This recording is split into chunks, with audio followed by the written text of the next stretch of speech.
نحمده ونصلي على رسوله الكريم أما بعد فأعوذ بالله من الشيطان الرجيم بسم الله الرحمن الرحيم رب اشرح لي صدري ويسر لي أمري واحلل عقدة من لساني يفقهوا قولي۔ سورۃ الطور مکی صورت ہے، 2 رکوع ہیں اور 49 آیات ہیں۔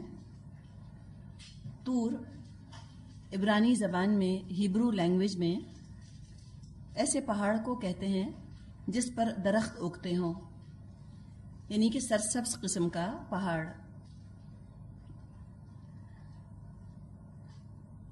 شروع ہوتی ہے سورت اعوذ باللہ من الشیطان الرجیم بسم اللہ الرحمن الرحیم۔ والطور، قسم ہے طور کی۔ اکثر مفسرین کا خیال ہے کہ یہاں جو طور ہے اس سے مراد کوئی بھی پہاڑ نہیں ہے، بلکہ طور سینین کا ذکر ہے، وہ پہاڑ جس پر کہ موسیٰ علیہ السلام کو تورات دی گئی تھی۔ ابھی جیسے ہم نے ذکر کیا، عبرانی زبان میں طور ایسے پہاڑ کو کہتے ہیں جس پہ درخت اگتے ہوں، لیکن یہ مطلقاً پہاڑ کے لیے بھی لفظ آتا ہے، ضروری نہیں کہ ہرا بھرا کوئی بھی پہاڑ، اینی ماؤنٹن، اینی ہل۔ وَكِتَابٍ مَّسْطُورٍ، اور ایک ایسی کھلی کتاب کی، فی رق منشور، جو رقیق جلد میں لکھی ہوئی ہے۔ اب یہاں پر لکھی ہوئی کتاب کی بات کی جا رہی ہے، اور وہ کہاں لکھی ہے؟ جلد کے اندر، رق کے اندر لکھی ہوئی ہے۔ رق دراصل ہرن کے کھال کی جھلی کو کہا جاتا ہے۔ اس کے کیا استعمالات ہیں ابھی ہم بات کریں گے، لیکن اس کا ایک استعمال لکھنے کے کام آتا تھا۔ ہرن کی کھال کی دباغت کی جاتی تھی اور اس کو پھر کاغذ کی طرح استعمال کیا جاتا تھا، جبکہ کاغذ ایجاد نہ ہوا تھا۔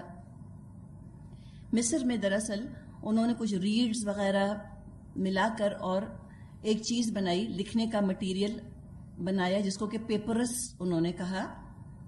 چین میں پیپر بنا، جس کو اردو میں ہم کاغذ کہتے ہیں۔ کاغذ یہ بھی عربی کا لفظ ہے، کاغذ۔ تو یہ رق یعنی وہ مٹیریل، وہ چیز جس پر کہ کتاب لکھی ہوئی ہے۔ اب کس کتاب کی بات ہے، اس کے بارے میں نبی اکرم صلی اللہ علیہ وسلم سے ہمیں کوئی قول نہیں ملتا، لہذا مختلف آراء کی گنجائش موجود ہے۔ کچھ کا خیال ہے کتاب مستور سے مراد ہے لوح محفوظ، کچھ کا خیال ہے قرآن مجید، کچھ کا خیال ہے تورات۔ جہاں تک قرآن کا تعلق ہے، قرآن لکھا ہوا نازل نہیں ہوا، بلکہ زبان سے پڑھ کر سنایا گیا۔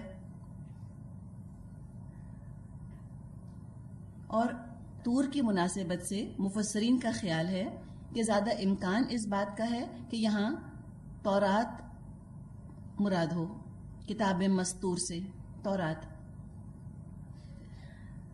رق کی جیسے بھی ہم بات کر رہے تھے، باریک جھلی کو کہتے ہیں، ہرن کے کھال کی جھلی۔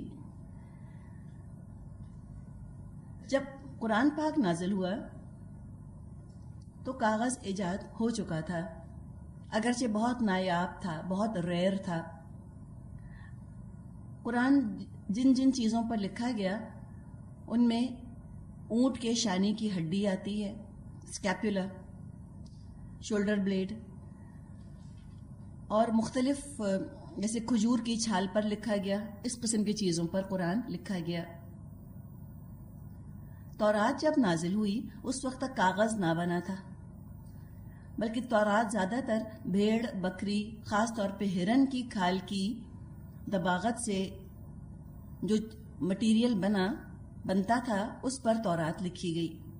دباغت کا مطلب ہوتا ہے ٹیننگ کرتے ہیں نا ہائڈز کی، اور ان کو اس طرح ٹیننگ ان کی جاتی تھی کہ وہ لکھنے کے قابل ہو جاتی تھیں۔ ایک خاص فن تھا کھالوں کی دباغت کا، تاکہ ان کو لکھنے کے قابل کیا جائے۔ ان باریک کھالوں پر اہل کتاب تورات، زبور وغیرہ لکھا کرتے تھے تاکہ طویل مدت تک یہ کتابیں محفوظ رہ سکیں، اور پھر ان کو اسکرولز کی شکل میں رکھا جاتا تھا۔ ایک تو کتابی شکل ہوتی ہے نا کہ ہم پیج ورقے الٹتے ہیں، جیسے ہمارے پاس کتاب ہے، ایک آپ سمجھتے ہیں رول کر کے اسکرولز جو ہوتے ہیں ان کو دو طرف سے پکڑ کر کھولا جاتا ہے، جیسے کہ بڑی بڑی شیٹس ہوتی ہیں کارڈ بورڈ پیپر کی، جس طرح اس کو رول بنایا جاتا ہے، اس طرح سے نقشے رول کیے جاتے ہیں، اس طرح سے اسکرولز کی شکل میں وہ رکھی جاتی تھیں وہ کتابیں، جو کہ یعنی تورات اور زبور وغیرہ۔ تو ہو سکتا ہے کہ ان کی طرف اشارہ ہو، رخ کے لفظ سے یہ پتہ چل رہا ہے، اور طور کی وجہ سے بھی مفسرین کا خیال یہ ہے کہ اشارہ ہے تورات کی طرف۔ تو وہ جو رقیق جلد میں لکھی ہوئی کتاب تھی، کیسی تھی؟ منشور، نشر کی ہوئی، کھلی ہوئی، یعنی اس کو چھپا کے نہیں رکھنا تھا، بلکہ اس کو خوب خوب پھیلانے کا اور نشر کرنے کا اللہ تعالیٰ نے حکم دیا تھا۔ والبیت المعمور، قسم ہے آباد گھر کی۔ معمور کا مادہ عین میم را ہے۔ عمرہ کا مطلب ہوتا ہے آباد کرنا۔ عامر، عین سے عامر، عامر کہتے ہیں آباد کرنے والے کو۔ اب اس کے بارے میں بھی بہت سے ہمیں مختلف خیالات ملتے ہیں کہ بیت المعمور سے کیا مراد ہے۔ حسن بصری کے نزدیک ذکر یہاں پر خانہ کعبہ کا ہے، اس لیے کہ خانہ کعبہ ہر وقت پورے سال دن کے 24 گھنٹے آباد رہتا ہے۔ خانہ کعبہ کے بالکل اوپر، جہاں زمین پر خانہ کعبہ ہے، بالکل اسی لوکیشن میں اوپر ہر آسمان پر ایسا ہی ایک کعبہ موجود ہے، اور فرشتے اس کا طواف کرتے ہیں۔ روایات میں آتا ہے روزانہ 70,000 فرشتے عبادت کے لیے اس میں داخل ہوتے ہیں، جو ایک دفعہ چلا جائے پھر دوبارہ اس کی باری نہیں آتی۔ اور معراج کے واقعے میں ہمیں یہ ذکر بھی ملتا ہے کہ 7ویں آسمان پر نبی اکرم صلی اللہ علیہ وسلم نے دیکھا تھا ابراہیم علیہ السلام بیت المعمور کی دیوار سے ٹیک لگائے بیٹھے ہیں، اور بیت المعمور کا نقشہ بالکل وہی ہے جو کہ دنیا میں خانہ کعبہ کا نقشہ ہے۔ والسقف المرفوع، اور اونچی چھت کی۔ والبحر المسجور، اور موجزن سمندر کی۔ سقف چھت کو کہا جاتا ہے، مراد آسمان، خوبصورت شامیانے کی طرح سروں پر تنا ہوا ہے، مرفوع بلند ہے، اونچا ہے، اور سمندر جو کہ مسجور ہے۔ مسجور کا مادہ سین جیم را ہے۔ سجرہ یا سجرو کا مطلب ہوتا ہے تنور میں ایندھن بھر دینا، تندور میں ایندھن بھر دینا۔ تندور سمجھتے ہیں؟ جہاں روٹیاں نہیں، تندور کی روٹی ہم لے کر آتے، تندوری روٹی، ایندھن فیول، لکڑیاں وغیرہ جو بھر دی جاتی ہیں تندور میں۔ تو ایک یعنی بنیادی مطلب تو اس کا یہ ہے۔ مزید اس کے مطلب لیے گئے ہیں کہ قسم ہے سمندر کی جو بھرا ہوا ہے۔ جس طرح زمین کی خشکی پر آبادی ہے، اسی طرح زمین میں طرح طرح کی مخلوق آباد ہے، بھرا پڑا ہے مخلوق سے۔ اور یہ تو جیسے جیسے سائنس نے ترقی کی ہے اور سائنسدانوں نے سمندروں کی گہرائی میں غوطے لگائے ہیں، تو اندازہ ہو رہا ہے کہ کتنی انواع و اقسام کی نسلیں ہیں، مخلوقات ہیں جو اللہ تعالیٰ نے سمندروں میں پیدا کر دی ہیں، بھرا پڑا ہے اللہ کی مخلوق سے۔ ایک مطلب یہ لیا، والبحر المسجور، قسم سمندر کی جو بھرا ہوا ہے، طرح طرح کی مخلوقات سے بھرا ہوا ہے۔ سجر کا ایک مطلب ہوتا ہے آگ بھڑکانا۔ سورہ تکویر میں اللہ تعالیٰ نے فرمایا ہے وَإِذَا الْبِحَارُ سُجِّرَتْ، اور جب سمندر بھڑکا دیے جائیں گے۔ قیامت کے روز سمندروں کا سارا پانی اڑ جائے گا اور وہ آگ سے بھر جائیں گے۔ تو ہو سکتا ہے یہ مطلب ہو وہ سمندر جو بھڑکنے والا ہے، وہ سمندر جس میں کہ آگ لگا دی جائے گی۔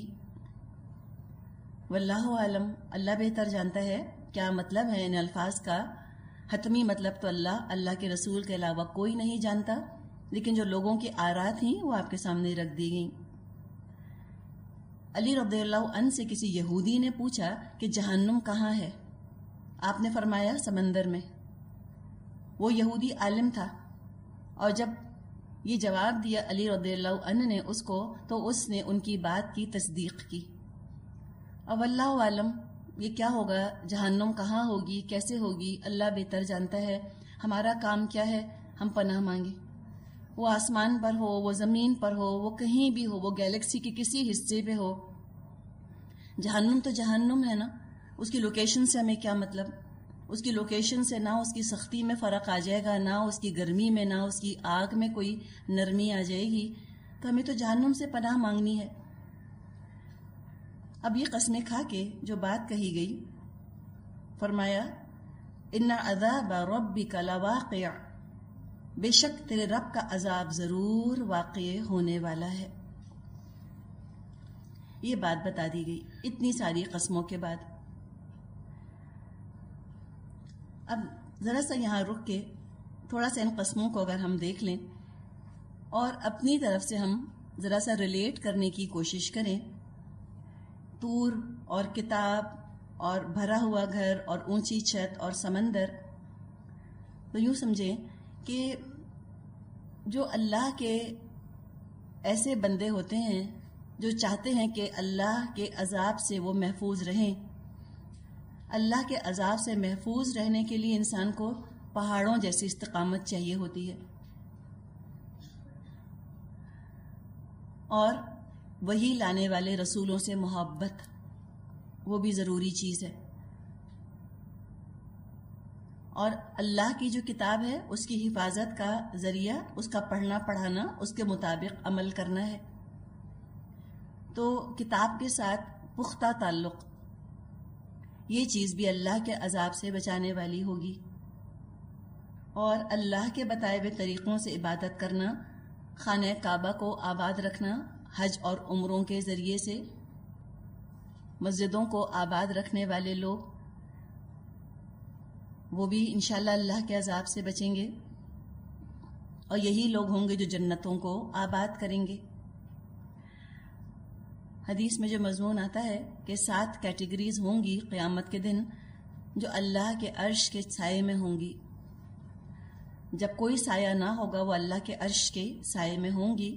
اس میں وہ لوگ بھی ہوں گے جن کا دل مسجدوں میں اٹکا رہتا تھا، محتاط ہوتے تھے، کیئرفل ہوتے تھے، خود خیال رکھا کرتے تھے کب اذان ہوگی، کیا وقت ہے اذان کا، کب جماعت ہوگی، اور وہ شوق سے مسجد جایا کرتے تھے۔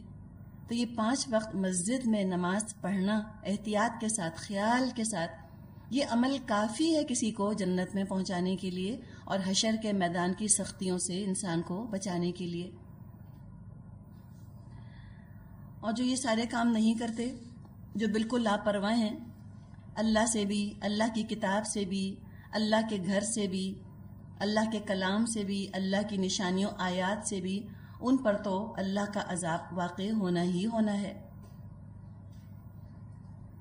اور عذاب کے بارے میں دیکھیں کہ ایک تو ہے آخرت کا عذاب، وہ تو ضرور آئے گا ان کے اوپر جو اللہ کے نافرمان ہیں، اور ایک عذاب ہے جو کہ دنیا والوں پر دنیا میں ہی نازل ہوا، نافرمان و سرکشوں پر دنیا ہی میں نازل ہوا۔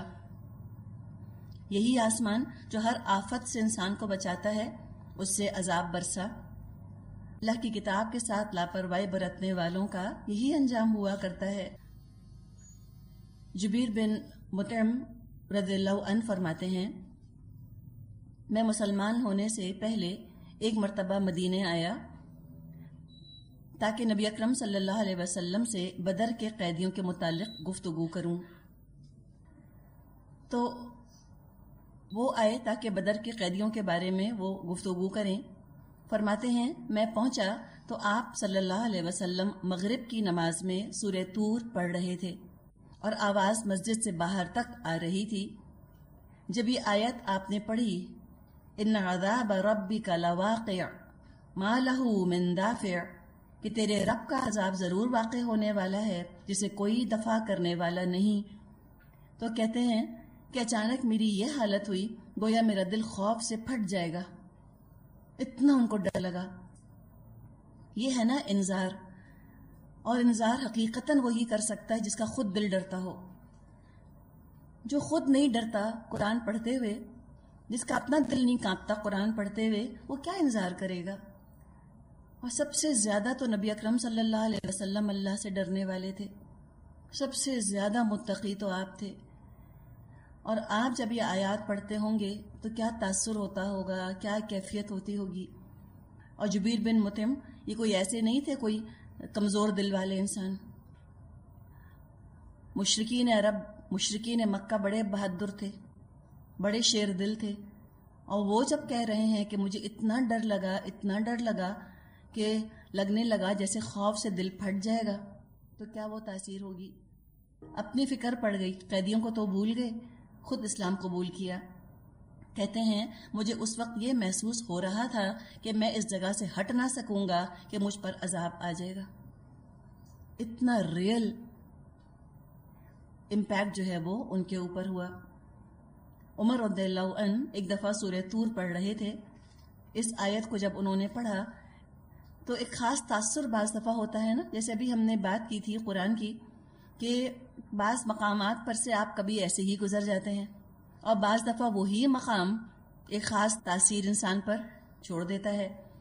تو کتنی ہی دفعہ حضرت عمر نے سورہ طور پڑھی ہوگی، کسی خاص تاثر سے، کسی خاص کیفیت میں ایک دفعہ وہ یہ سورت پڑھ رہے تھے۔ اس آیت پہ جب پہنچے تو اتنی ان پر ہیبت طاری ہوئی کہ 20 دن تک بیمار رہے، اتنا ان کو ڈر لگا۔ فرمایا کہ آپ کے رب کا عذاب تو البتہ واقع ہونے والا ہے، کوئی نہیں جو اس کو دور کر دے۔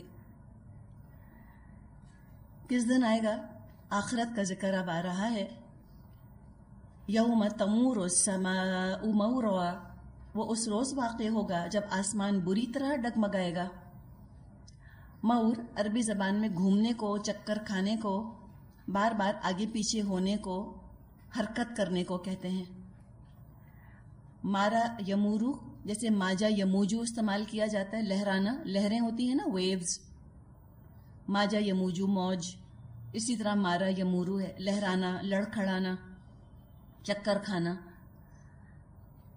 ایسا لگ رہا ہے جیسے کہ جمع جمایا نقشہ جو ہے وہ بدل جائے گا۔ وَتَسِيرُ الْجِبَالُ سَيْرًا، اور پہاڑ اڑے اڑے پھریں گے، پہاڑ اڑ جائیں گے۔ اور تسیر الجبال سیرا، دیکھیں تمور السماء مورا، یہ مورا اور سیرا کے الفاظ لا کر انسانوں کو متنبع کیا جا رہا ہے کہ تم ان چیزوں کو کوئی تمثیل مت سمجھنا، کوئی پیرابل مت سمجھنا، حقیقتاً ایسے ہوگا، واقعی اسی طرح سے ہوگا۔ یہ مفعول مطلق کہلاتے ہیں۔ ایسے آسمان لڑکھڑائے گا جیسے لڑکھڑایا جاتا ہے، ایسے ڈگمگائے گا، انسٹیبل ہو جائے گا۔ پہاڑ ایسے چلیں گے جیسے کہ چلا جاتا ہے۔ تسیر الجبال سیرا، تصور کریں اس وقت یہ جو دیواریں ہیں یہ چلنا شروع ہو جائیں اور آپ کی طرف بڑھنے لگ جائیں، کتنی ہم کو ہیبت ہو۔ یا آپ کہیں کھڑے ہیں اور ایک بلند اور بالا عمارت ہے، کوئی اسکائی اسکریپر ہے، وہ چلنے لگ جائے ایک دم، کیا انسان کے اوپر دہشت طاری ہو۔ تو سوچیں کہ یہ ایلپس اور یہ ہمالیاز، یہ سب کے سب چل پڑیں گے، چلنا شروع ہو جائیں گے، کیا انسان کا حال ہوگا، کیا اس کا خوف اور دہشت کا عالم ہوگا۔ اور اس دن تو فَوَيْلٌ يَوْمَئِذٍ لِّلْمُكَذِّبِينَ، تباہی ہے اس روز ان جھٹلانے والوں کی، تباہی ہے، بربادی ہے جھٹلانے والوں کی۔ کون ہے وہ؟ الَّذِينَ هُمْ فِي خَوْضٍ يَلْعَبُونَ، جو آج کھیل کے طور پہ اپنی حجت بازیوں میں لگے ہوئے ہیں۔ اتنا خوفناک دن آنے والا ہے اور یہ اتنے لاپرواہ، ایسا اس کو غیر اہم، سپرفلوئس، ان امپورٹنٹ سمجھا ہوا ہے، قیامت کے بارے میں سنجیدہ نہیں ہوتے، اس کے عذاب سے بچنے کے لیے نہ علم حاصل کرتے ہیں نہ کوئی عمل کرتے ہیں۔ بس بہت سے بہت کبھی قیامت کا ذکر ہوا ایک دلچسپ ٹاپک کے طور پہ، ایک انٹرسٹنگ ٹاپک کے طور پہ، دلچسپ موضوع کے طور پہ تھوڑی بہت باتیں کر لیتے ہیں اس کے بارے میں، انٹلیکچوئل ایکسرسائز، اور بس یہ سوچ لیتے ہیں کہ اچھا قیامت کی کون کون سی نشانیاں آ چکی. ہمیں اس سے مطلب نبی اکرم صلی اللہ علیہ وسلم نے یہ تو ہم سے نہیں فرمایا تھا کہ میں قیامت کی نشانیاں اس لیے بتا رہا ہوں کہ اب تم لوگ جو ہے ان کی تلاش میں مصروف رہنا. یہ تو نہیں آپ نے فرمایا تھا. تو آپ دیکھیے قیامت کے بارے میں عمل سے زیادہ ہمیں قیامت کی نشانیوں سے دلچسپی ہے. مہدی آ گئے یا نہیں آئے، سورج کب مغرب سے طلوع ہوگا، یاجوج ماجوج کہاں ہیں، کدھر ہے وہ دیوار، عیسیٰ علیہ السلام کب تشریف لائیں گے. اس سے ہمیں مطلب یہ نشانیاں آپ نے اس لیے نہیں بتائی تھیں کہ تم کھوج کرید میں رہنا. جب وہ نشانی سامنے آئے گی لوگ خود پہچان جائیں گے کہ یہ نشانی آ گئی ہے، ظہور پذیر ہو گئی ہے. تو اپنے عمل کی فکر کرو. یہ دیکھو کہ وقت کتنی تیزی کے ساتھ گزرا چلا جا رہا ہے، اور کیا پتہ ہم زندگی میں اپنی قیامت دیکھیں یا نہ دیکھیں. من مات فقط قامت قیامتہ، جو مر گیا اس کی تو قیامت قائم ہو گئی. اب کس قیامت کا انتظار ہے؟ اور یہ قیامت صغریٰ کا تو کچھ نہیں پتہ، کیا پتہ اگلے لمحے آ جائے. کوئی گارنٹی ہے کہ کل ہم سب یہاں جمع ہوں گے، ہم کل اس وقت تک زندہ ہوں گے؟ لیکن لگتا کیا ہے، ہاں آف کورس ضرور زندہ ہوں گے. آخر اتنے دن زندہ رہ گئے، تب اور بھی زندہ رہیں گے. تو قرآن ذکرہ ہے نا، یاد دہانی ہے، ہمیں یاد دہانی کراتا ہے. کوئی گارنٹی نہیں تمہاری، اگلے پل کی خبر نہیں. کہتے ہیں نا سامان 100 برس کا، کل کی خبر نہیں. اتنے کھتے بھر بھر کے ہم رکھتے ہیں، پتہ نہیں کل ہم ان چیزوں کو استعمال کرنے کے لیے اور برتنے کے لیے موجود بھی ہوں گے یا نہ ہوں گے. تو اس طرح تم مست نہ ہو جاؤ دنیا کے اندر، بس نبھاؤ، بس ضرورت سمجھو، مقصد مت بناؤ اس کو. جو دنیا کو مقصد بنا لیتا ہے وہ ضرور ہی لاپرواہ ہو جاتا ہے. غیر ضروری کاموں میں اتنا زیادہ انسان الجھ جاتا ہے کہ ضروری کاموں کا وقت ہی نہیں ملتا، اور قیامت کے دن پچھتاوا ہوگا کہ ہم کہاں مصروف رہے. آج کے دن اس عذاب سے اپنے آپ کو بچانے کے لیے کوئی عمل ہی نہ کیا. تو اس دن کیا ہوگا؟ یوم یدعون الی نار جہنم دعا ہذہ النار التی کنتم بہا تکذبون. تو تباہی ہے اس روز جھٹلانے والوں کے لیے جو آج کھیل کے طور پہ اپنی حجت بازیوں میں لگے ہوئے ہیں. جس دن انہیں دھکے مار مار کر نارے جہنم کی طرف لے جایا جائے گا، اس وقت ان سے کہا جائے گا یہ وہی آگ ہے جسے تم جھٹلایا کرتے تھے. آپ دیکھیں یہ جو یدعون کا لفظ آیا ہے، دھکے دیے جائیں گے، کس قدر بے عزتی کا انداز ہے اس کے اندر. دنیا میں تو دین پر عمل اس لیے نہیں کیا کہ بے عزتی ہوگی، یا دنیا میں تو بس کھیلتے ہی رہے. اور ہم دیکھتے ہیں واقعی کہ کھیل کتنے اہم ہو گئے ہیں آج ہمارے لیے، کہ لگتا ہے کہ سب سے زیادہ اہم چیز کھیل ہیں. رات بھر جاگ لیں گے کھیل کے لیے، فجر کی نماز کے لیے نہیں اٹھا جاتا، عشاء نہیں پڑھی جاتی، نمازوں سے غافل، اور نمازوں کے بارے میں نان سیریس، اور کھیل کے بارے میں نہایت سنجیدہ، کمیٹڈ. ایسا کمٹمنٹ ہے کھیل کود کے ساتھ. تو کھیل کود لگتا ہے کہ دین بن گیا، اور دین لگتا ہے کہ کھیل کود بن گیا ہے. جیسے اس قدر غفلت کا حال ہے. تو اسی طرح زندگی اگر گزار دی، یا یہ سوچا کہ دین پر عمل کریں گے تو دنیا میں بے عزتی ہوگی، یا سوچا کہ ہم تو بخشے بخشائیں، ہم نے گناہ ہی کون سا کیا ہے، ہمیں ایکسٹرا ایفرٹ کرنے کی کیا ضرورت ہے، اور تھوڑی بہت نیکیاں اور ڈھیروں ڈھیر گناہ کرتے رہے، تو پھر قیامت کے دن بہت پچھتائیں گے. سب کے سامنے دھکے دے دے کر لے جائیں گے فرشتے ان کو. کتنی رسوائی ہوگی، کتنی بے عزتی ہوگی. اور کہا جائے گا یہ ہے وہ آگ جس کو تم جھٹلایا کرتے تھے، چاہے قول سے جھٹلایا، چاہے عمل سے جھٹلایا. مکے والے تو کہتے تھے کہ یہ تو بس سحر بیانی سے کام لیتے ہیں محمد، وجود ہی نہیں ہے جنت کا اور جہنم کا. ان کے بولنے سے ایسا لگتا ہے جیسے واقعی یہ چیزیں موجود ہیں. تو وہ ساحر کہتے تھے نبی اکرم صلی اللہ علیہ وسلم کو. تو اس دن ان کو ان کی باتیں یاد دلائی جائیں گی تاکہ ان کو مزید اذیت پہنچے، مزید ٹارچر ان کو ہو. مینٹل ٹارچر سے ان کا سابقہ پڑے گا. پوچھا جائے گا ان سے افسحر ھذا، کیا یہ جادو ہے؟ جادو نظر آ رہا ہے؟ یہ جہنم تم کو جادو لگ رہی ہے؟ کوئی تم کو ہیلوسینیشن لگ رہی ہے؟ فگمنٹ آف امیجنیشن لگ رہی ہے؟ تمہارا خیال تصور ہے یہ تمہارا؟ ام انتم لا تبصرون، یا تم کو سوج نہیں رہا، یا نظر نہیں آ رہا تم کو؟ تو کیا جواب دے گا جہنمی؟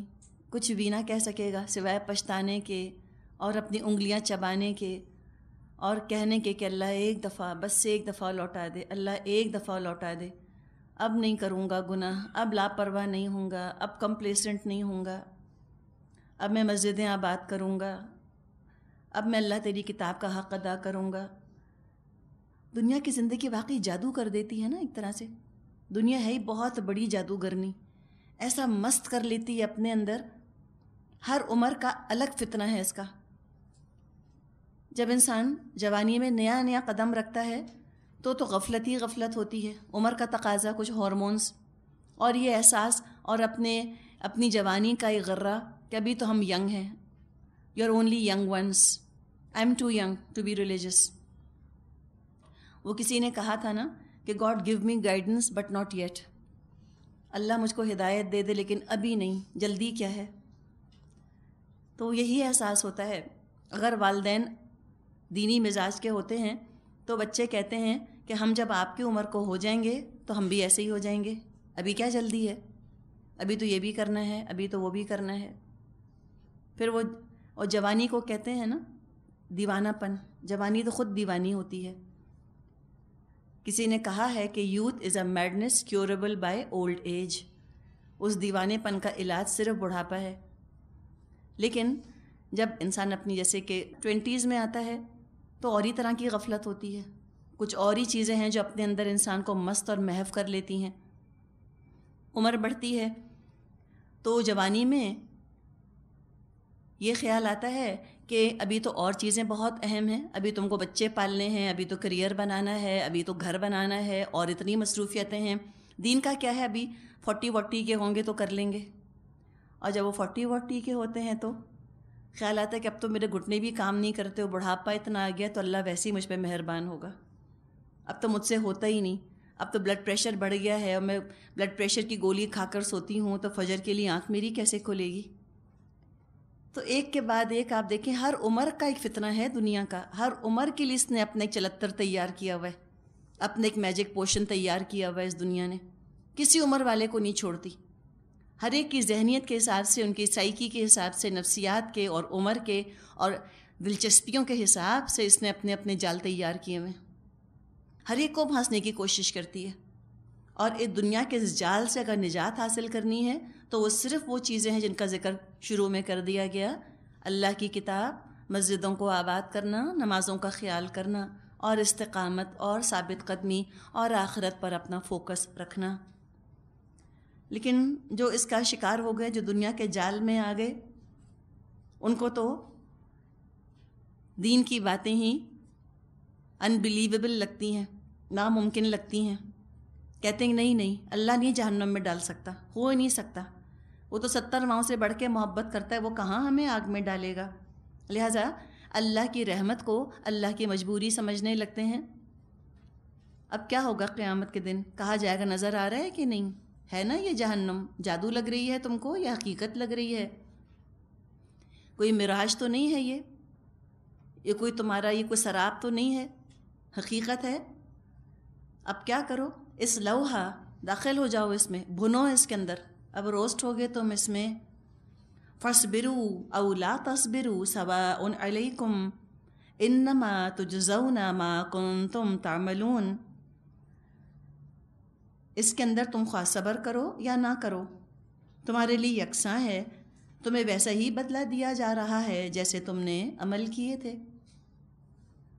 رہو اس کے اندر، اور دھکے دے دے کے ڈال دیا جائے گا۔ دال عین، عین کا مطلب ہوتا ہے سختی سے دھکیلنا، سختی سے دھکے دینا۔ جب تک دنیا میں انسان ہے، صبر کی بہت ویلیو ہے، اس صبر کی وجہ سے ثابت قدمی آتی ہے،